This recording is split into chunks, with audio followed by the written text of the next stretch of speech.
도와주시며 우리 모두 드려지는 예배가 하나님께 영광이요 우리 모두에게는 기쁨의 역사가 이어져 가게 하옵소서. 연약한 정도 주의 도구로만 쓰여질 줄 믿고 예수님의 이름으로 감사 기도드립니다. 아멘. 인생이 지치기 쉬운 계절이 다가와서 무더운 환경일지라도 저와 여러분의 신앙은 더 성장하고 더욱 성숙해져 가시기를 주님의 이름으로 축복합니다. 지혜로운 사람과 어리석은 사람의 차이가 있다라고 어느 책에 기록되어 있습니다. 지혜로운 사람은 행동으로 말을 증명한다. 그러나 어리석은 사람은 말로 행위를 변명한다라고 하고 있어요. 지혜로운 사람은 노년은 황금기가 되지만 이 어리석은 사람은 노년이 한겨울이 된다라고 말해요. 지혜로운 사람은 일단 실행해보고 결과를 기다리지만 어리석은 사람은 해보지도 않고 실패할 걱정부터 한다라고 합니다. 지혜로운 사람은 자신이 새벽을 깨우지만 어리석은 사람은 새벽이 오기만을 기다린다라고 쓰고 있어요.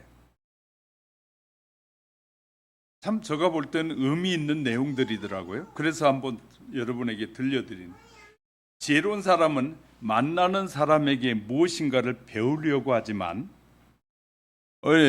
어리석은 사람은 그에게서 이익을 취하려고만 한다.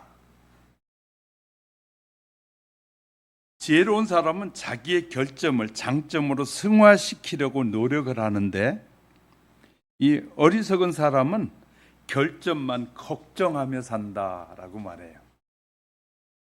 지혜로운 사람은 자신이 어디를 가야 하는지 알지만 어리석은 사람은 자기가 어디에 있는지만 겨우 안다라고 쓰고 있어요. 지혜로운 사람은 자기가 배우는 것을 좋아하고 배우는 사람은 성장하고 가슴 설레는 삶을 살게 된다는 거예요. 그러나 지혜로운 못한 사람은 성장이 안 이루어져서 늘 이제 가면 갈수록 추해지기 시작한다.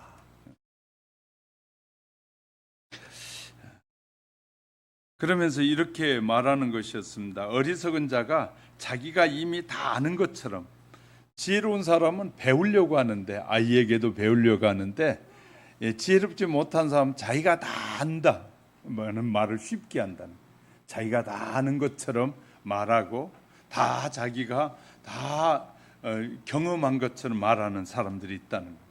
그것은 매우 어리석은 사람이다라고 이렇게 그분은 분리해서 쓰고 있었습니다. 우리는 어리석은 자인가 지혜로운 자인가 우리 자신을 돌아봐야 됩니다. 우리의 삶에는 우리가 어떻게 사느냐에 따라서 지혜롭게 살 수도 있고 어리석게도 살 수 있기 때문이라는 것입니다. 오늘 본문은 모세가 시내산에 올라가고 이스라엘 백성은 진중에 머물고 있을 때 있었던 이야기입니다. 그들에게 잘 무장된 군인과 같은 사악한 죄악이 그들을 진중에 있을 때 엄습해 왔습니다. 지도자가 없을 때 엄습해 왔다 그 말이죠. 그러자 그 모든 지파가 신앙을 버리고 우상을 숭배했기에 헤어나올 수 없는 위험에 빠져들기 시작했다. 그러면 그 당시에서 그렇다면 치더라도 오늘날의 성도들의 모습은 어떠해야 할까요? 이러한 질문은 하나님을 떠나서 사는 사람들을 위해서 꼭 필요한 질문이 될 것입니다.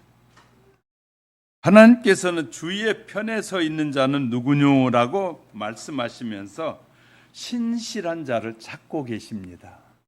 믿음 있는 신실한 자를 찾고 계신다. 때로는 우리가 방황하면서도 자신이 방황하고 있다는 사실조차 모르고 살아가는 사람이 너무 많다. 하나님과 예수님 그리고 성령님께서는 참다운 진리를 말씀하시지만 깨닫지 못하고 파멸의 길이 기다리는 세상을 자꾸 기웃거린다는, 한쪽에 발은 예수님께 걸쳐놓고 자꾸 세상을 이렇게 쳐다보면서 거기에 좋은 것이 있나?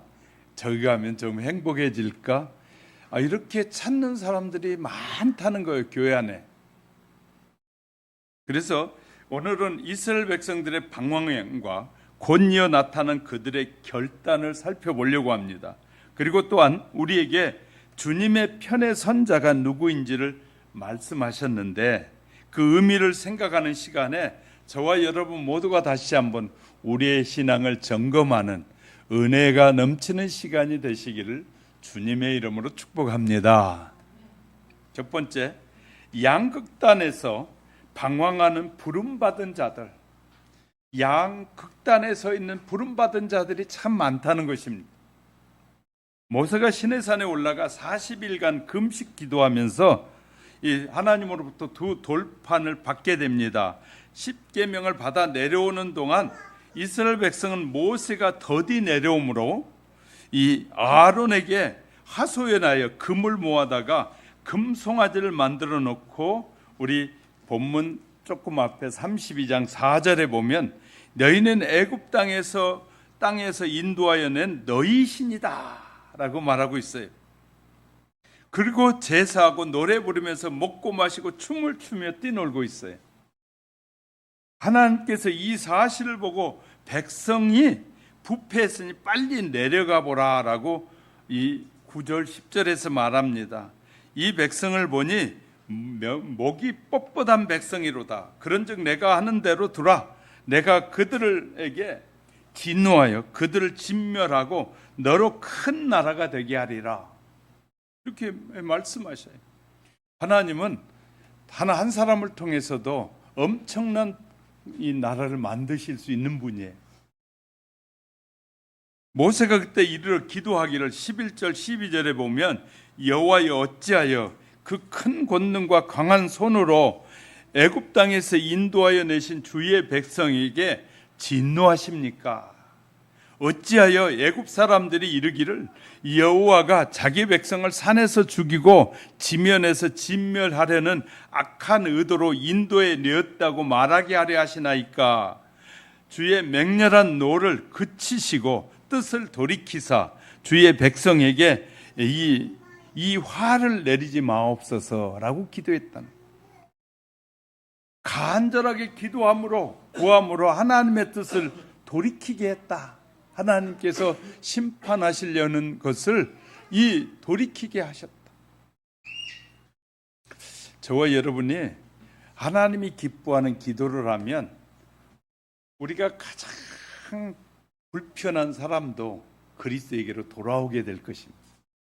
우리가 하나님이 기뻐하는 온전한 기도를 드리면 여러분이 가장 싫어하는 사람이 예수님을 만나게 될 것입니다. 이걸 말씀하고 있는 거예요.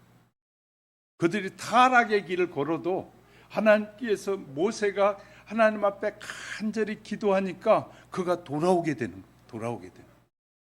그의 백성의 죄를 용서하게 되잖아요. 우리는 미워하는 것만 잘하는데 용서하는 걸 잘 못해요. 특별히 이제 한국 사람들은 종교성이 굉장히 강하다고 하는데 종교심은 좋은데 이 미워하는 마음은 아주 쉬운데 용서하는 마음이 잘 안 되는 거예요. 왜냐하면 미워하는 마음을 가지면 사탄이 그 마음을 탁 사로잡아요. 그 영혼을 죽게 하려고 미워하는 감정이 마음에서 안 떠나게 해, 마귀는. 근데 우리가 하나님 앞에 그를 용서합니다, 그의 죄를 용서합니다 하고 그의 죄를 하나님 앞에 용서하면 하나님이 그 마음을 움직이신. 아멘 안 하시? 하나님은 그 마음을 움직이신 하나님. 그래서 믿는 자의 기도, 하나님의 자녀가 되는 우리의 기도가 너무너무 중요하고 우리의 삶이 너무너무 중요하다는 거예요.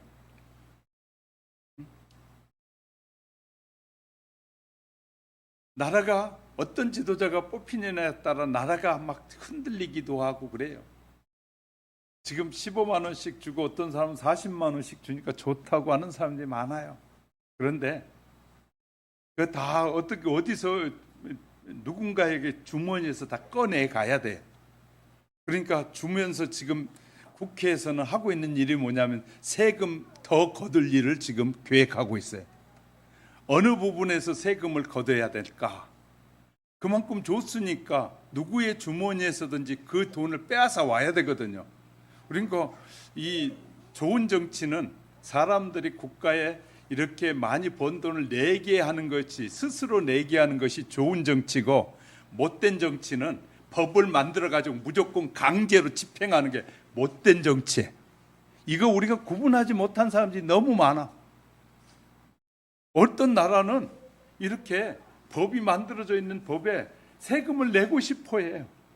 세금을 많이 내는 사람에게 우대해 주니까 세금을 국가에 내는 게 즐거워. 근데 어떤 나라는 세금을 안 낸다고 법을 만들어 가지고 강제 집행해. 그리고 땅이고 집이고 다 빼앗아가 안 낸다고. 그 나쁜 나라거든요. 그런 나라. 그런 정치는 아주 나쁜 정치거든요. 그러니까 우리가 이제 구별할 줄 알아야 되는데, 구별할 줄 알아. 이런 게 분별력이 없으면 무엇이 하나님의 뜻인지 아닌지를 우리가 구별해내지 못할 수 있어요. 늘 이제 목회자는 하나님의 말씀과 세상이 돌아가는 세상의 정치 모습도 보고, 사람들이 살아가는 말씀대로 살고 하나님이 기뻐하는 방법대로 사는지를 늘 살펴보는 게 지도자예요. 영적 지도자는. 그리고 저들이 어떤 마음을 품고 그런 일을 하고 있는지를 살피는 거예요. 그리고 어리석은 백성들에게 그걸 가르치는 거예요. 바르게 알라. 그러면 백성들이 알고 다음에는 이 투표를 할 때 투표를 통해서 그것을 바꿔가는 거예요. 잘못된 것을. 이해가 되셨어요? 정치는, 나쁜 정치 사람들은 자기들의 나쁜 건 다 숨겨버리고 안 보여줘. 그리고 가르치지도 않아. 그러니까 결국 영적 지도자가 해야 될 일이 생기는 거예요. 왜? 그 남의 걸 어떻게든 빼앗아가고 자기 것 만들려고 몸부림치고 자기 세상을 만들려고 하는 그들이 잘못된 세상을 만들려고 하는 그들에 따라가지 말아야 된다고 말하는 게 누구예요? 지도자예요. 그러니까 하나님의 뜻이 이루어지도록 해야 되는데 사람의 뜻이 이루어지도록 내버려 둔다? 이것은요, 지도자에게 굉장한, 하나님께서 기뻐하시지 않는 지도자. 자, 사람이 원하는 세상을 만들어간 사람이 있고 하나님이 원하시는 나라를 만들기 위해 애쓰는 사람이 있어요. 그러니까 하나님의 나라를 이루라고 우리를 부르신 거거든요. 목사만 부른 것이 아니라 모든 성도들도 하나님이 기뻐하는 나라를 이루라고 우리를 부르신 거예요. 근데 우리가 올바른 분별력이 없으면 사람이 세우고자 하는 그런 세계에 나도 모르게 늘 동참하고 살아가는, 이건 우리가 심각한 삶이거든요. 그러니까 우리가 정신 바짝 차리고 살아야 돼요. 바짝 차리고 살아야 돼요. 그렇지 않으면 수많은 이 거짓에 속아넘어. 사람들이 수많은 거짓에 속아. 근데 사기꾼일수록요, 거짓말을 얼마나 잘하는지 몰라. 사기꾼들일수록 거짓말을 진짜같이 말하는 사람들. 근데 진짜의 사람들은 진짜를 진짜같이 말을 못해. 이해가 되셨어요? 자, 진짜 좋은 사람들이 진짜를 진짜같이 말을 못해. 그러니까 사람들이 가짜에 속아. 자꾸 가짜에 속아.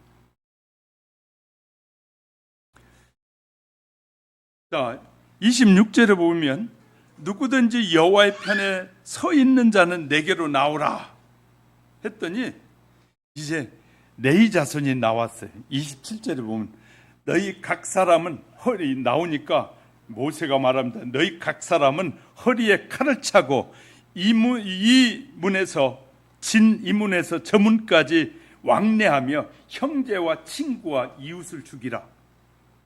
이런 본문을 보면 잘못된 종교의 사람들은 하나님도 죽이라고 하지 않느냐, 이제 이런 말을 하는 거예요. 하나님도 죽이라고 한다. 자, 우상 숭배는 하나님이 가장 싫어한 죄예요. 심판에 이르는 죄가 우상 숭배예요. 그래서 하나님께서 이 하나님의 편에 선 자와 이 하나님의 편에 서지 않는 자를 모세를 통해 말하니까 레위 사람들만 쫙 모여있던 그곳에서 딱 빠져나왔어요. 그러니까 모세가 그들에게, 레위인들에게 너희는 허리에 칼을 차고 지금부터 나가서 형제든 자식이든 다 죽이라, 이렇게 말해요. 왜 그럴까요? 그들은 그 죄로 인하여 죽을 수밖에 없는 사람이기 때문에 죽이라는 거예요. 그러자 레위인이 이 모세의 명령대로 행하니 그날 죽임을 당한 자가 3,000명가량이더라 라고 쓰고 있어요. 그리고서 모세는 29절에 각 사람이 자기의 아들과 친구를 쳤으니 오늘 여호와께 헌신하게 되었느니라. 그가 오늘 너희에게 복을 내리시리라. 이제 이렇게 이제 성경 해석을 잘해야 되는데 이런 부분에 문제가 돼. 여기서 복을 하나님께서 택함의 복을 주시는 거예요. 자, 이제 하나님의 편에 섰으니까 하나님께서 죄가 있음에도 불구하고 그들의 죄를 용서하시겠다는 복이에요. 할렐루야. 용서함을 받아야만이 어디 갈 수 있어요? 천국에 갈 수 있습니다. 죄를 용서함을 받아야 어디 간다고요? 천국에 가는 거예요.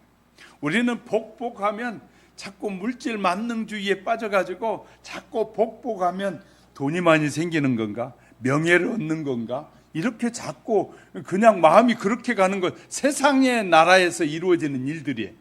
세상에서는 돈, 명예, 권력 이런 것들이 전부 다 축복이라고 말해. 그러나 교회에서는 그것이 복이라고 강조하지 않아요. 복이 무엇이냐? 하나님과 함께하는 것이 복이다. 하나님의 나라에 들어가는 복이다. 하나님의 선택을 받는 것이 복이다. 하나님이 우리와 동행하는 삶을 사는 것이 복이다. 이렇게 이게 복이라는 거예요. 성경에서 말하는 복을 말하는 거예요.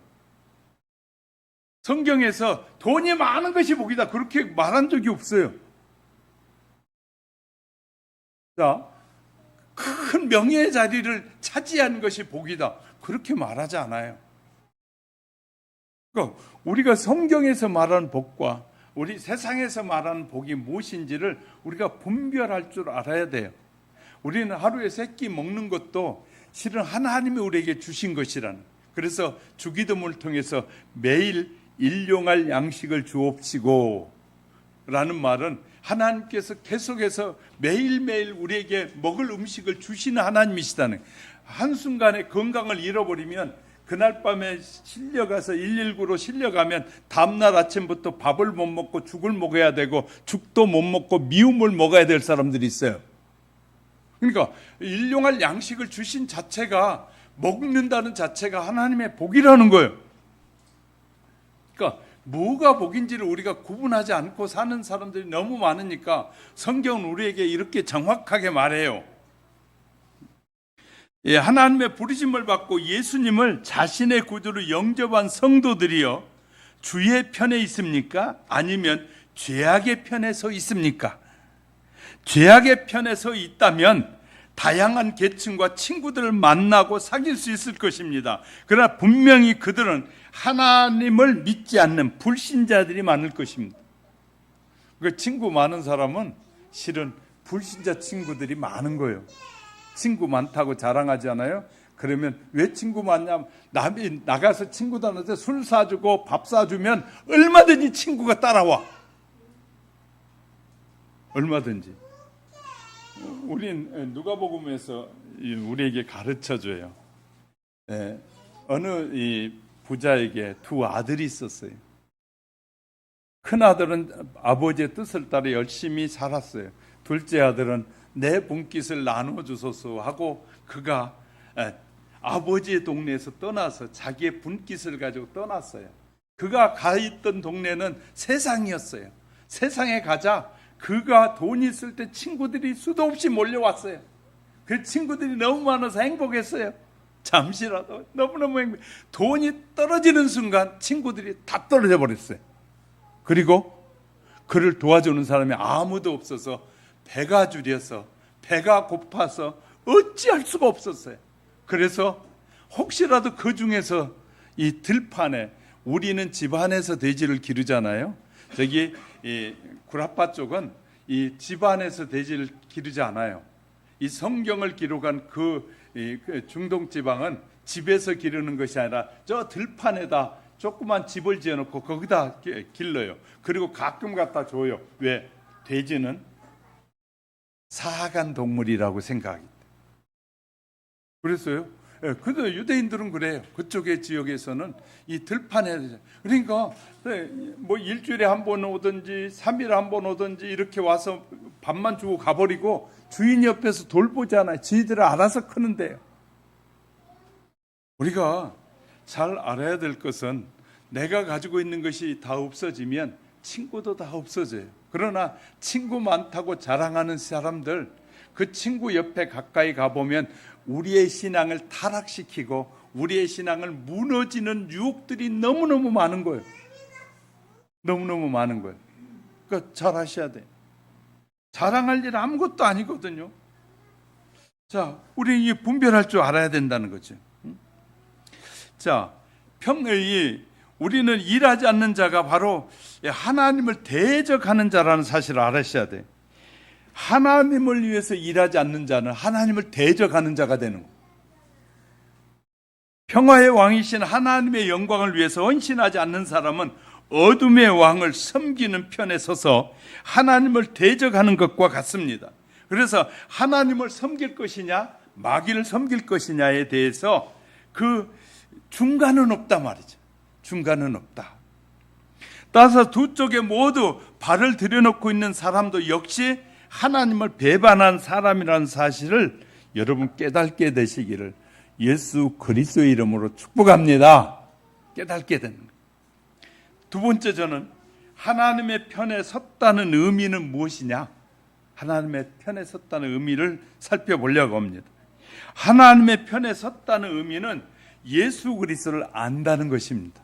왜? 하나님의 편에 선 사람은 예수님을 알게 돼. 하나님께서 자신을 예수 그리스도 안에서 성도들에게 나타나 보여주셨기 때문에 예수님께서는 나를 본 자는 이미 아버지를 보았느니라. 요한복음 14장 9절에서 말씀하고 있어요. 예수님을 본 자는 누굴 보았다? 아버지를 보았다라고 말씀하죠. 또 예수 그리스도를 믿는다는 뜻이 있습니다. 우리가 예수 그리스도가 요한복음 5장 24절에 보면 자비로우신 구세주 하나님이라고 쓰고 있어요. 자비로우신 구세주 하나님. 틀림없이 그는 우리를 이 온전한 신앙의 세계로 인도하신 하나님이다. 할렐루야. 뿐만 아니라 이 하나님의 편에 섰다는 것은 이 예수 그리스도를 믿기로 작정하였다라는 뜻이기도 해요. 우리가 잘 아는 룻기서에 보면 나오미가 이방 땅으로 이전에 가잖아요. 이방 땅에 가서 살다 보니까 자기 나라의 흉년이 되니까 이방 땅에 살기 좋은 곳을 쫓아갔어요. 그리고 다 보고 가서 봤더니 그건 살만해. 그리고 그곳에 살고 있는 사이에 신앙을 떠났더니 하나님이 남편도 데려갔어요. 그 다음에 두 아들도 다 데려가 버렸어요. 자, 하나님을 떠나는 것은 떠나는 순간 그때부터 육체가 살아있다고 사는 것이 아니라 죽은 것과 같다. 우리는 육체의 죽음과 영적인 죽음에 대한 분별력을 우리가 잘 알지 못하는 경우가 많은데, 성경을 잘 보면 하나님의 심판을 받을 자는 지금은 살아있는 것 같지만 영원히 죽은 자와 똑같은 거예요. 그러나 우리가 살아있는 동안에 예수 그리스도를 나의 구주로 모셔드리면 사람들이 나에게 죽일 수는 있지만 나의 영은 죽일 수가 없잖아요. 그래서 살아있는 자예요. 그러니까 이게 완전히 차이가 달라지는 겁니다. 그래서 룻기에 보면, 룻기 1장 16절에 보면 이 룻이 나오미의 하나님을 나의 하나님으로 믿겠습니다라고 고백하잖아요. 시어머니가 믿는 그 하나님 나도 믿고 살고 싶습니다. 그 어머니를 섬기는 그 하나님 나도 믿고 끝까지 달려가겠습니다. 그랬더니 그 룻이라는 여인이 구원함을 얻었다. 구원함을 얻었다. 구원이 복이라고 우리에게 말하잖아요. 이렇게 우리가 사는 세상은 잠시 잠깐이고 하나님과 함께 사는 삶은 영원하기 때문에 비교할 수 없는 것이거든요. 근데 우리는 잠깐 동안의 유혹을 참지 못하고 영원한 것을 버려버리는 어리석음을 받는 자들이 너무 많다는 거예요. 자, 우리는 잠시 잠깐의 유혹에서 벗어나야 되는 필요가 있는 것이죠. 또 이 하나님의 편에 섰다는 것, 예수 그리스도와 함께 동행한다는 뜻도 있어요. 동행한다. 그분과 함께 동행한다. 우리가 예수 그리스도께 꼭 달라붙어 떨어지지 않고 또한 그의 모든 계획과 목적으로 진심으로 순종하면 하나님께서 세우신 그 뜻이 우리를 통해서 이루어져 가게 될 것입니다. 할렐루야. 그러니까 하나님은 우리를 통해서 하나님의 계획이 이루어져 가길 원하는데 우리는 하나님의 뜻에 자꾸 불순종하길 원해. 하나님의 뜻보다는 내 뜻을 따라 살고 싶어지는 거예요. 우리가 살면 얼마나 산다고? 그냥 하나님의 뜻보다 내 뜻에 살다가 이제 영원토록 멸망에 이르는 어리석음에 빠진 자들이 너무 많단 말이에요. 또요, 예수 그리스도 안에서 이 참 안식이 있다는 거예요.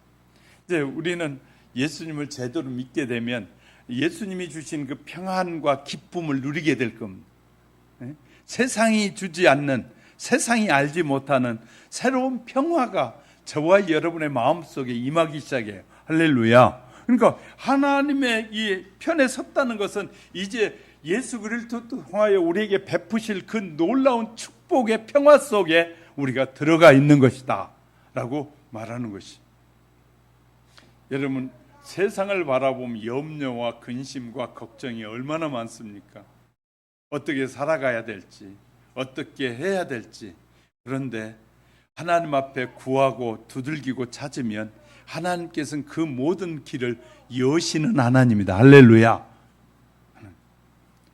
여러분, 우리가 하나님 앞에 간절하게 매달리면 남편이 안 줬던 돈도 주고 아내가 안 준 돈도 주신 하나님이에요. 주게 만드신 하나님이에요. 그러니까 우리는 기억해야 돼요. 하나님을 진짜 신뢰하면 하나님에게로부터 모든 것이 주어진다는 사실을 이제 여러분의 삶에서 경험할 날이 멀지 않은 거예요. 할렐루야. 늘 이제 하나님이 주시는 것이구나. 계획하고 했는데 전혀 비전이 안 보이는데 어느 날 딱 하나님이 필요한 그 시점에 맞춰서 딱 공급해 주시는 하나님을 여러분 경험하게 될 것입니다. 경험하게 될 것입니다. 우리가 놀라운 일, 우리 김기열 집사님 아침에 오셔가지고 나한테 목사님 난 생활에서 너무 많이 응답을 받고 살아요. 너무 많이 응답을 받고. 왜? 생활 속에서 하나님과 대화하고 생활 속에서 하나님 앞에 구체적으로 구하고 찾으니까 생각지 않는 일들이 자꾸 이루어지게 되는 거예요.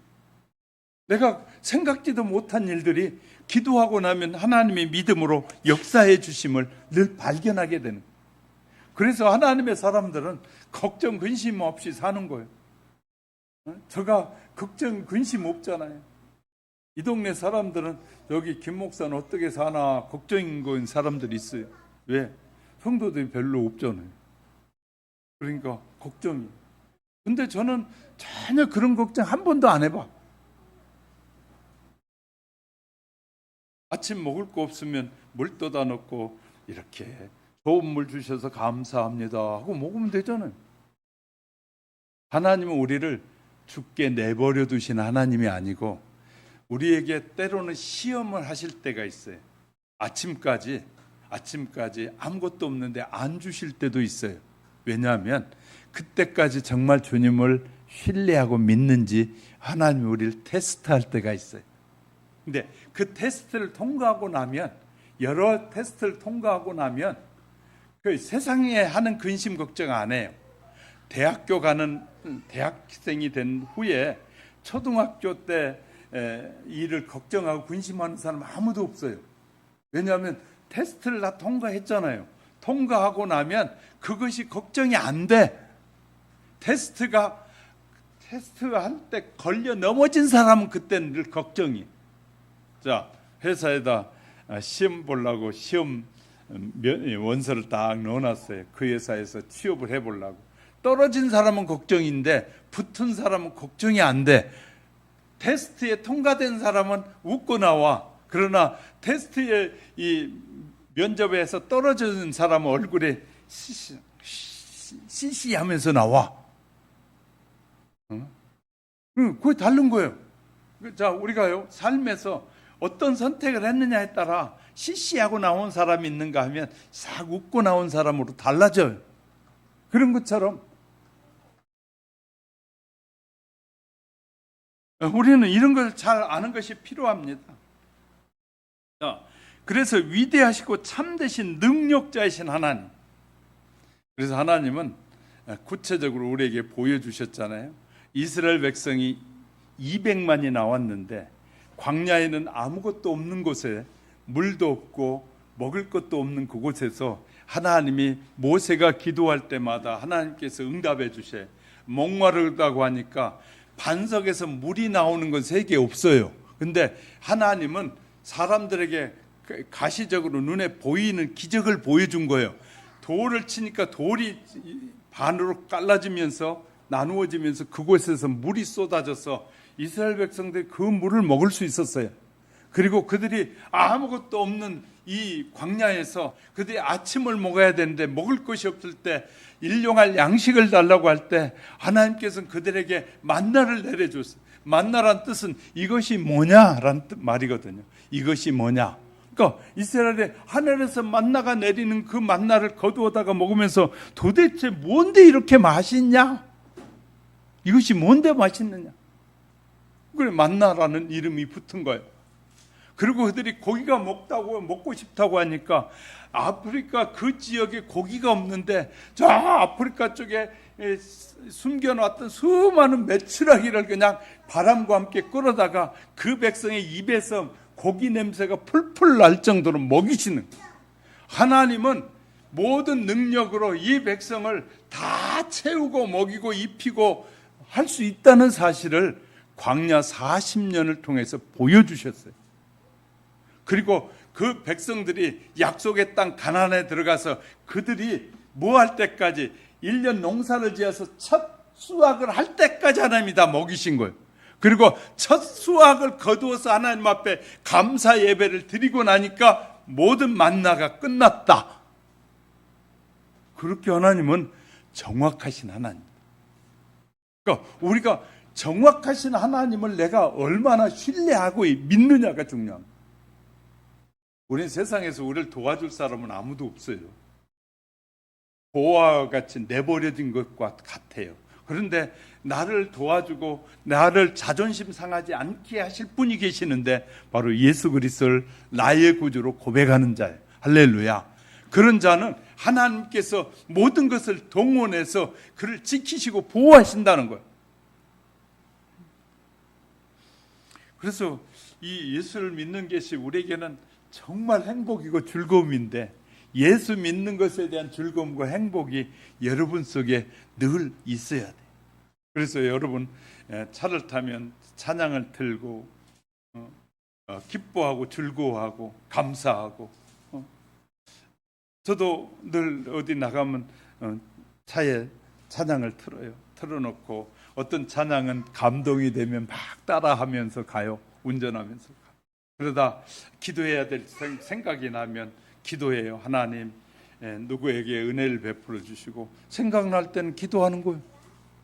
여러분 새벽에 기도할 때 여러분에게 생각나 기도를 하는데 사람이 자꾸 떠오를 때는 기도하라고 하나님께서 사인하시는 거예요. 근데 그거 무시해버리면 안 돼요. 내가 정해놓은 기도만 해야지 하고 하면 하나님이 기도하라고 우리의 이웃을 통해서 기도하라고 하는데 무시해버리는 거 하나님의 뜻. 그러면 나중에는 하나님이 자꾸 역사해도 하나님의 뜻이 안 느껴져. 그런데 늘 하나님의 뜻 앞에 늘 순종하는 삶을 살잖아요. 그럼 적은 것이든 큰 소리든 딱 반응이 나타나면 하나님이 원하시는 것이구나 하고 마음에 싹 와 닿아. 여러분도 그렇게 되시길 주의 이름으로 축복합니다.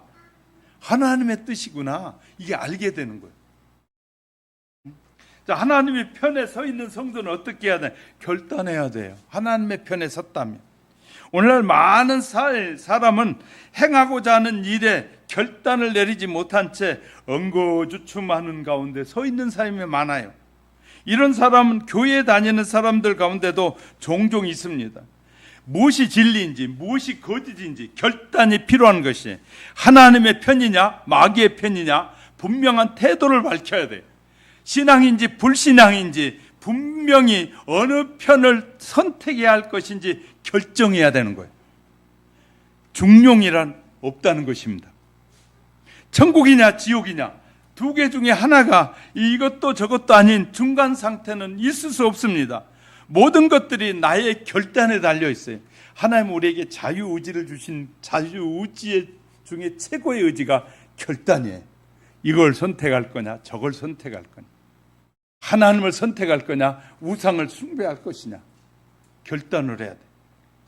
엘리야 선지자는 갈멜산에서 모인 이스라엘 백성들에게 호통침이 하는 말이 이런 것입니다. 너희가 어느 때까지 둘 사이에서 머뭇거리겠느냐? 여호와가 만일 너희의 하나님이면 그를 쫓을 것이고 바알이 만일 하나님이면 그를 쫓을지라. 바알이 너희 하나님이냐 여호와가 너희 하나님이냐 분명하게 결단해라. 사장이 너희의 인생을 책임져 줄 거냐 여호와가 책임져 줄 거냐, 이거 분별 못한 사람들 많아요. 특히 젊은이들은 친구에게 빠지는 경우가 많아요. 친구, 부모 말 안 듣고 목사 말 안 들어도 친구 말은 들어. 가장 바보 같은 젊은이들이. 친구가 훨씬 더 설득력이 있는. 근데 나중에 나이 들면 다 후회하고 회개해야 할 일이 생기는 거예요. 회개할 일. 정말 친구가 여러분을 어디까지 가줄까요? 제가 늘 하는 얘기잖아요. 내가 아프면 친구가, 내가 한 달쯤 병원에 입원했으면 친구가 몇 번이나 와줄까? 몇 번 와줄까요? 좋은 친구는 3번까지만 와준대. 3번. 근데 가족은 뭐 하게 돼? 계속 오게 돼. 그 다음에 우리에게 가장 가까이 와 계시는 분이 계시는데 예수님이 가까이 오셨었어. 영으로 오셨어. 자, 비교가 안 되잖아요. 비교할 수 없잖아요. 친구는 겉으로 보기에는 그냥 막 좋다고 하는데 실은 나를 병들게 하는 거예요. 내가 교회 간다고 할 때 그날 예배 드리는 친구잖아. 그럼 교회 가야지 해야 되는데 아니야 교회 가지 말고라도 와. 이런 친구는 나를 지금 뭐하고 하는 거예요? 나를 병신 만들고 있는 거예요. 그러니까 내가 병신 된 것도 모르고 사는 사람들이 너무 많은 거예요. 우리는 기억해야 돼. 청년들만, 젊은이들만 친구가 있나요? 나이 든 사람도 친구 있어요. 저를 아는 친구들은 절대 주일은 잘 섬겨야지 그러지 저보고 주일날 놀러 가자는 친구 하나도 없어. 왜 그럴까요? 저 옆에 있는 친구들은 다 믿는 친구들이. 내가 주일날 힘들 때가 많이 있어. 그럼 힘내서 가. 하나님이 도와주실 거야. 그렇게 나를 위로하지. 야 힘들면 주일날도 좀 쉬어가면서 해. 그런 친구 하나도 없어. 자, 분별력이 생기죠? 여러분 말씀을 대할 때 우리에게 분별력이 생겨야 돼요. 이게 옳고 그름이 무엇이구나. 어느 걸 따라가야 행복해지겠구나. 어느 걸 따라가야 불행해지겠구나. 이게 알아야 되는 거예요. 자, 친구가 100명이에요. 그러면 100군데 안 믿는 친구 찾아가면 100군데를 찾아가면 100번의 예배를 놓쳐야 돼. 그러면 나에게 축복이에요, 저주예요? 이게 목사니까 이런 얘기 막 하는 거예요. 바르게 여러분을 살게 하려니까. 결국은 여러분을 도와주실 분은 성삼위 하나님이셔. 할렐루야. 책임져 주시고 축복해 주시는 분. 내가 막 올 때 술은 사줄 수 있을지 모르지만 내 앞길을 인도해 줄 사람은 없어요. 여러분의 좋은 친구들 여러분들이 또 막 괴로워하고 막 힘들어하면 막걸리 한 잔 먹든 뭘 술 먹고 그냥 술에 취해서 그냥 쓰러지게 만들지를 모르지만 여러분을 영원한 생명의 세계 속으로 인도할 친구는 예수님밖에 없어요. 할렐루야. 이제 우리가 이제 이렇게 알아가야 됩니다. 자, 두 번째는 회개해야 됩니다. 내 자손들이 금송아지를 만들고 우상숭배 죄를 함께 지었어요. 그런 사람들이었지만 모세의 명령을 듣고 얼른 돌이켰어요. 돌아서 모세가 딱 서가지고 너희가 하나님의 편인 사람은 이쪽에 있고 하나님 편이 아닌 사람이 이쪽에 있으라. 그쪽에 모여있던 레위인들이 싹 하나님 편으로 왔단 말이에요. 그러니까 하나님께서 그 편에 선 그들의 죄를 용서해 주셨어요. 오늘도 하나님은 누구든지 무슨 죄를 지었을지라도 회개하고 돌아오면 용서해 주시고 구원해 주시겠다고 말씀하시면서 어서 돌아오 어서 돌아마노 지은 죄가 아무리 무겁고 크기로 어찌 담당하지 못하리요. 주님이 다 담당하셨다. 그러면서 우리에게 어서 돌아오라고, 멀리 가지 말고 내게로 가까이 오라고 주님은 우리를 부르고 계셔요. 그리고 회개하고 돌이키면 구원을 받고 축복을 받습니다. 그러나 이렇게 돌이키지 않으면 영원한 형벌이 기다리고 있다. 그래 이사야 선지자를 통해서 이렇게 말해. 이사야 55장 6절 7절은 너희는 여호와를 만날 만할 때 찾으라. 가까이 계실 때 그를 부르라. 악인은 그 길을 불의한 자는 그 생각을 버리고 여호와께로 돌아오라. 그리하면 그가 긍휼히 여기시리라. 우리 하나님께로 나아오라. 그가 너그럽게 용서하시리라. 할렐루야. 이렇게 뭐 그러니까 예수를 제대로 믿으면 뭐 한다고요? 모든 원망, 불평과 그런 것들이 다 그리스도 안에서 사라지게 됩니다. 사라지게 됩니다. 사람들은 다 이유가 있어서 일을 벌리거든요. 누구든지 이유가 있어서. 근데 그 이유가 자기의 이유냐 하나님이 기뻐하는 이유냐 이것이 다를 것뿐이에요. 자, 그리고 또 세 번째는 사람 앞에서 하나님을 인정하라는 거예요. 너무너무 중요해요. 레위인들이 하나님 편에 서기 위해서 주저하지 않고 무리 밖으로 나와가지고 숨지도 않고 부끄러워하지도 않고 다 하나님의 편자는 하나님의 편인 자는 이쪽에 서라 그랬더니 그냥 두려워하지 않고 친구들 보고 사람들 다 지켜보고 자매들이 보고 형제가 보고 자식이 보는데 딱 건너왔단 말이에요. 이것이요 예수님께서는 마태복음 10장 32절 33절에 이렇게 쓰고 있어요. 잘 들어보세요. 누구든지 사람 앞에서 나를 시인하면 나도 하늘에 계신 내 아버지 앞에서 그를 시인할 것이요 누구든지 사람 앞에서 나를 부인하면 나도 하늘에 계신 내 아버지 앞에서 그를 부인하리라. 우리가 사람들 앞에서 내가 예수 믿는 척 안 하고 안 믿는 척하고 믿는 척도 안 하고 안 믿는 척하고 이렇게 있는 모습 보면 예수님도 나중에 우리가 천국의 심판을 받을 때 나도 너를 모르겠다 이렇게 하시겠다는 거예요. 너 누구니 하고 말한다는 거예요. 그러면서 바울은 로마서 10장 10절에서 사람이 마음으로 믿어 의에 이르고 입으로 시인하여 구원에 이르느냐. 반드시 내가 믿음을 입으로 고백해야 된다는 거예요. 내가 예수 그리스도를 나의 구주로 입으로 고백할 때 예수님이 우리에게 마음의 중심에 오신다는 거예요. 그러니까 반드시 우리는 입에 고백이 필요한데 사람들 앞에서나 하나님 앞에서 하나님만이 나의 주인이십니다. 하나님만이 나에게 필요한 모든 것을 공급하신 여호와십니다라고 고백할 때 하나님 고백을 들으시고 필요한 것을 공급하신 하나님이다. 할렐루야.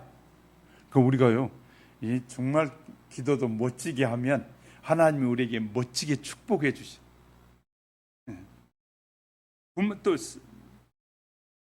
또 하나는요, 뭉쳐야 됩니다. 일단 하나님의 편에 서기로 결심한 사람들은 그 편에 서자. 이제 마음과 뜻이 다 같아져야 돼요. 하나님을 믿다가 변질된 사람들이 많아요. 변질된 사람들을 또 따라서 다니는 사람이 많아요. 자, 우리나라에 지금 이단에 빠진 사람들이 근 200만 정도 돼요. 200만. 신천지에도 지들이 통계가 지금 30만 넘는다고 지금 말해요. 신천지도. 이번에 문제가 됐던 하늘궁이라는 이쪽 가평에 있는 그것도 상당수가 되고요. 이단들이 상당히 많아요. 하나님을 믿다가 자꾸 이단에 빠져들어가는 거예요. 근데 이단에 빠진 사람들이 뭐가 문제냐면요, 이단에 빠진 사람들 만나보니까 전부 다 마음에 불평이 있는 사람. 아니, 왜 교회 목사님을 흠을 잡는지 몰라. 목사님 보고 봤더니요, 목사님이 참, 하기야 뭐 제가 옛날에 청년 때 제가 화장실 간다 그러니까 시험에 든 자매가 있더라고. 화장실도 못 가, 잘못하면. 은혜를 너무너무 많이 받았는데 어떻게 화장실 가냐고 그래요. 화장실 간다고 그러니까. 그러니까 우리가 은혜를 잘못 받으면요, 그런 은혜가 임하는 거예요. 마귀는요, 은혜를 가장해가지고 사람들의 마음속에 착 들어와서 유혹해. 그러니까 우리가 정신 바짝 차리고 살아야 돼요. 예수 그리스도를 나의 구주로 고백한 사람들은 모두 예수 안에서 한 가족이 된 거예요. 하나님의 나라에 가면 우리 모두는 한 가족이요. 예수 그리스도 안에서 사는 사람. 그래서 이 땅에서도 우리가 우리가 도울 때 누구 먼저 도우라 그래요? 교회 안에 어려운 사람 먼저 돕고, 그리고 나서 이웃들에게, 더 많은 이웃들에게 도와라고. 그러니까 돕는 순서도 있는 거예요. 남에게 막 주는 거 별로 의미 없어요. 우리가 중요한 건 예수 이름으로 주느냐, 예수 이름으로 섬기느냐, 예수 이름으로 할 때 우리에게 복이 되는 거고, 예수 이름으로 아니요 자기 이름 드러내는, 그래서 자기 이름 드러내려고 재산을 막 헌납하고 하는 사람들 아무 쓰잘데기 없는 짓 하는 거예요. 누구의 이름으로? 예수 이름으로 할 때 그것이 우리에게 축복이 되고 상급이 되는 거예요. 할렐루야. 그러니까 우리가 이런 분별력을 가져야 돼요. 분별력. 자식에게 줘봐야 자식은 그냥 기분 좋아서 엄마 아빠 감사해 하고 씩 웃을지 모르지만 그 다음부터는 별 의미 없어요. 근데 하나님 앞에 바로 섬기는 것이 가장 자기에게 쌓는 축복인데, 사람들은 우리나라 문화에도 보면 그냥 자식 주는 데는 그냥 아낌없는데 하나님 앞에 드리는 건 와 불편해. 이게 잘못된 신앙이에요. 그래서 이 한국의 엄마들 중에서 자식이 우상이 된 엄마들이 많아. 자식이 우상이 돼가지고 그 자식에게 두드러 맞기도 하고, 그 자식을 위해서 그냥 밤잠 못 자고 난리를 치는데, 하나님의 나라를 위해서 밤잠 잠 잘 자. 이것이 분별력이 없는 사람들의 삶이에요. 또 이 딸이 우상이 된 사람이 많고, 이런 심각한 우리 사회입니다. 또 우리가 참 하나님의 편에 섰다는 건 순종해야 되는 거예요. 여러분 300인의 전투하는 영화 보신 분 있는지 몰라요. 300인 전투 아세요? 그들은 스파르타 사람들인데, 그 사람들이 이런 일이 있었어요. 막 스파르타 사람들이 다른 사람과 막 싸움을 하고 있는데, 그리고 막 적장을 하나 잡아가지고 죽이려고 하는 순간에 뒤에서 물은 소리가 하나, 지금 철수한다 하고 철수 명령이 딱 떨어졌어. 근데 그 적장을 안 죽이고 돌아서는 거예요, 이 스파르타 군인이. 그래서 어떤 분이 물어봤대요. 자, 왜 지금 당신에게 적장을 죽일 수 있는 기회가 됐는데 안 죽이고 돌아섭니까? 그랬더니 스파르타 교육을 받은 그 사람이, 군인이 이런 말을 했답니다. 우리는 죽이는 것보다 우리에게 명령하신 분의 명령이 우선입니다. 죽이는 게 우선이 아니라 명령에 순종하는 것이 먼저더라. 자, 하나님의 자녀들은 하나님의 명령에, 하나님의 말씀에 순종하는 것이 가장 우선이어야 돼. 할렐루야. 있습니까? 이제 더우니까 이런 바른 교육을 우리가 해가야 되지 않겠습니까? 시간이 너무 많이 가서 좀 빼겠습니다. 이렇게 이웃에게 헌신하고 하는 모든 일들이 우리는 정말 하나님의 뜻 안에서 이루어져야 되고, 세 번째는 주의 자녀는 사랑과 희생으로 헌신하는 거예요. 사랑과 희생. 이스라엘 백성 중에서 모세의 기도를 통해서 우리는 그의 고귀한 성품을 알 수 있는데, 이러한 성품을 가진 교회의 지도자와 사회의 지도자가 이런 성품을 가지면 좋겠다라는 성도들이 이런 성품이 필요한 거예요. 모세는 사랑으로 기도했다는 거예요. 자, 그가 시내산에서 늦게 내려온 것은 결코 이상한 일이 아니었습니다. 그는 산 위에 올라가서 하나님과 영적 교제를 하고 있다 보니까 하나님과 깊은 관계가 속에 빠지면 기도회가 깊이 몇 시간을 지나도 잠깐으로 느껴져요. 이건 기도를 깊이 해본 사람들만 아는데, 기도를 깊이 들어가고 하나님과 교통하는 시간이 있거든요. 교통이 이루어지고 나면 교제가 이루어지고 하나님이 뭔가 말씀하시고, 그래서 어떤 사람은 그때 옛날에 우리 자매는 보면 아버지 그러면 아버지가 말씀하시면 그래요 알았어요 하고 기도가 부녀가 이 기도하는 대화를 나누듯이 기도를 해. 그러니까 우리 기도가 깊어지면 하나님이 아버지고 내가 딸이라는 그런 관계 속에서 기도가 대화가 이루어지는 이 수준 깊이가 있는 기도가 돼. 그런 것처럼 하나님과 영적 깊은 교제에 들어가면 이 시간이 가는 줄 모르는 거예요. 세상에 시간이 가는 줄 모르는 거예요. 그런 단계까지 여러분이 이르렀으면 더 좋겠다는 생각을 하게 됩니다. 저는 하여튼 우리가 그들이 홍해를 건널 때에도 하나님의 명령, 철저하게 명령에 순종하니까 홍해가 옆에 세상에 바닷물이 10m씩 쌓여 있는데도 불구하고 넘치지 않는 그 기적 같은 일을 보고 넘어가게 되잖아요. 그들이 또한 이 요단강을 건너서 들어갈 때, 가나안 땅에 들어갈 때도 그때가 어느 때라고요? 이 매추절 시절이니까 물이 막 30m가 넘는 막 물이 쏟아지는데, 그때 제사장들이 법궤를 메고 들어가자 물벽이 세워졌어요. 그들은 이렇게 하나님의 수많은 기적을 보고도 그들은 믿지 않았더라. 그 하나님을 그냥 잊어버리는 거예요. 하나님이 그렇게 해준 것은 잊어버리고 사람들이 해주는 것은 기억을 잘한. 그러니까 우리는요, 중요한 것은 하나님이 해주신 것은 잊지 말아야 되고 사람들이 해준 것은 잊어도 괜찮아요. 근데 우리는 사람이 해주는 것은 잘 기억하는데 하나님이 베푸신 은혜는 잊어버리고 사는 사람들이 많아요. 그런 사람들은 장래가 심히 걱정이 되는 거예요. 장래가 걱정이 돼. 하나님이 내게 어떤 은혜를 주셨는지, 내가 위기 때 어떻게 하나님 구원해 주셨는지 그 일을 자꾸 묵상하고 돌이켜보면서 나와 같은 죄인에게 주신 은혜가 얼마나 큰지를 늘 묵상하게 되면 자꾸 깊이 있는 기도의 세계로 들어가게 돼요. 사랑이 없으면 남을 위해서 기도할 수가 없어요. 사랑하는 자, 사랑이 있을 때 기도하게 된다. 하나님의 사랑, 왜 하나님의 사랑이라고 하냐면 하나님의 사랑이 많으셔서 죄로 인해서 영원히 죽을 수밖에 없는 사람들을 살리시잖아요. 사랑이 많기 때문에. 이런 사랑. 그러니까 모세가 사랑으로 기도했다는 거예요. 사랑으로 기도해. 이스라엘 백성들이 죽어가는 것을 보면서 그냥 할 수 없으니까 사랑으로 기도했다. 두 번째, 모세는 희생의 기도를 드렸어요. 희생적. 어떤 희생을 했을까요? 자, 볼까요? 자, 모세의 희생의 기도는 이런 거. 32절, 오늘 본문의 말씀 32절을 보세요. 그러나 이제 그들의 죄를 사하시옵소서.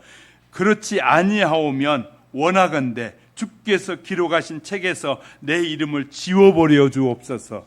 자, 내 이름이 지워져서 축복을 못 받아도 좋으니까 하나님 이 백성의 죄를 용서해 주옵소서. 이것은 자기의 축복을 뭐 하는 거예요? 버리는 거예요. 버리는 거예요. 자기의 축복을 버리고 희생하는 거예요. 희생하는 거예요. 우리는 희생할 때 아름다운 믿음의 역사가 일어나는 거죠. 자, 이렇게 기록하고 있잖아요. 그랬더니 하나님께서 30절에 혹 너희를 위하여 속죄가 될까노라. 그렇게 기도하면서 혹시 모른다. 30절에 혹시 내가 기도할지라도, 희생하여 기도할지라도 혹 모른다. 그 말은 모세도 기도하면서 혹시 하나님이 용서해 주시지 않더라도 그래도 나는 기도하겠다. 무슨 기도를? 내가 헌신을, 내가 그냥 내 생명을 너희를 위해서 줄 수 있다, 그 말이거든요. 이런 삶을 살면 가정이나 직장이나 사회에서 삐걱거리는 일이 있을까요? 없을까요? 그런 믿음의 사람이 가족 중에 한 사람만 있어도 가정이 삐걱거릴까요? 삐걱거리지 않을까요? 정말 믿음이 없어서 문제인 거죠. 정말 믿음의 사람 한 사람이 믿음 없는 집안에 들어가서도 그 가정을 믿음으로 바꿔버릴 수 있는 능력이 있어야 되는데, 예수 믿는 처녀들이 예수 안 믿는 남자 만나서 결혼하면 대부분이 믿음을 잃어버리더라고요. 그래서 우리 청년 때 우리 자매들, 여러 자매, 어떤 자매는 와가지고 막 울면서 저한테 그러더라고요. 제가 그때 전도사 때인데, 전도사님이 갈 때, 시집 갈 때는 신앙생활해도 좋다 그러더니 결혼해가지고 이제 한 2년 지나서 애도 있고 하니까 그때부터 시어머니가 교회 가면 안 돼! 이러고 막 이제 영적 싸움이 시작된 거예요. 근데 시집 가기 전에 기도 많이 해라, 준비 많이 해라, 그렇게 했는데 그때는 귀에 안 들리더니 이제는 들리는 거예요. 아, 근데 이것이 전쟁이구나. 근데 그때야 들린다는 거예요. 그러니까 우리가 잘 알아야 돼요. 성경이 말하는 말씀들을 우리가 제대로 알지 못하니까 그냥 뭐 저 정도야 뭐 그래도 사람인데, 공산당이 뭐 사람인데 어떻게 우리를 죽이겠느냐. 공산주의의 치하에 살아본 사람은 그런 얘기하면 뭐라고 말하냐면 참 병신들이라고 그래. 왜? 공산주의가 어떤 것인지 모르니까 저런 헛소리 한다고 그래. 공산주의를 경험해 본 사람. 그러니까 우리가 이렇게 말하기 쉽단 말이에요. 우리 정신 바짝 차려야 돼. 영적인 전쟁은 우리의 생명 우습게 여겨. 마귀는 우리의 생명 우습게 여기는데 하나님은 우리의 생명을 너무너무 소중하게 여기셔요. 이런 차이가 있어요. 그래서 우리는 바로 결정을 해야 돼. 성도들 중보 기도는 사랑으로, 희생함으로 드려지는 거예요. 그래서요, 자, 믿지 않는 집에 시집을 갔어요. 그때부터 하나님 앞에 내가 이 생명을 이 집에 바치겠습니다. 하나님, 이 가정이 변화되도록 시간과 때를 놓치지 않고 기도하고 이 가정에 구원의 은혜를 달라고 매달리고 정말 주님을 의지하면 그 가정이 변화되는데, 그 영적인 전쟁에서 패배하면 그때부터는 패인이 되기 시작하는 거예요. 전쟁에서 패하면. 그러니까 우리는 영적 전쟁을 하는 하나님의 자녀라는 사실을 잊지 말아야 돼요. 그래서 기도가 뭐라고요? 희생의 기도예요. 희생적인 기도라는 거예요. 많은 사람들이 기도를 그냥 너무 쉽게 생각하는데 얼마나 기도가 때로는 힘들지 몰라요. 기도가 안 나와가지고 입에서 컬컬거리고 막 해가지고 막 몸부림치는 영적 전쟁을 해야 돼.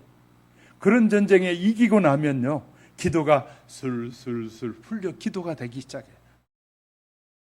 여러분, 그렇게 기도하지 않고 살면서 너무 행복해요, 편안해요, 좋아요, 이것은 아직도 이 미성년자들이 하는 소리고요. 정말 성숙한 사람들은 영적 전쟁에 한번 이런 데 깊이 빠져보고 나면요, 내 삶이 다 드려진, 헌신하게 될 수밖에 없어요. 저도 삼각산에 다니면서 기도할 때요, 이 1m 앞에 절벽이 50m에서 100m예요. 그 산 바위 위에서 내려다보면서도 기도하고요. 그러다 눈만 깜빡하면 머리가 푹 내려가요. 그럼 정신 바짝 차리고 기도하고 그래. 그 기도요, 엄청 많이 했어요. 몸부림치며. 내가 삼각산에서 동굴에서 기도할 때 우리 집에 홍수가 나가지고요. 홍수가 나가지고 막 넘치고 뚝이 넘치고 막 하는 것이 산에서 보여준 하나님 기도하는데 내려오니까 그런 일이 벌어져 있어요. 근데 그걸 누가 마무리했다고? 하나님 저를 통해서 마무리시키는 거예요. 가정에. 저 결혼하기도 전에 집에 난리가 나요.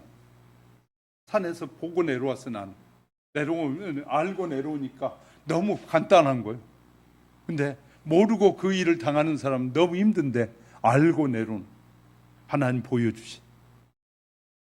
여러분, 여러분의 문제를 정말 밤에 잠이 안 올 때, 잠이 안 올 땐 그 시간을 허비하지 말고 주님과 교제하세요. 하나님 앞에 기도하세요. 여러분 걱정, 근심, 염려가 있으면 말씀 펴놓고 읽고 찬양하면서 하나님 도와주세요. 주님만이 나의 힘이십니다. 주님만이 나의 능력이십니다. 라고 여러분이 기도하는 사이에 하나님이 여러분과 함께 하심을 늘 경험하는 우리 하영교회 성도 여러분이 되시기를 주님의 이름으로 축복합니다. 그런 능력이 쌓이면 여러분도 수많은 사람을 건지는 일에 하나님이 사용하신다는 믿음이 늘 있기를 주님의 이름으로 축복합니다. 눈을 감으시고요. 여러분 오늘 듣는 말씀 중에 무엇이 여러분에게 마음을 움직이고 있었습니까? 그 문제 붙잡고 주님 내게 말씀하옵소서. 주님과 더 교제하고 헌신하기 원합니다. 주님의 사랑의 역사가 있기 원합니다 하고 정말 간절하게 다시 한번 기도드리겠습니다.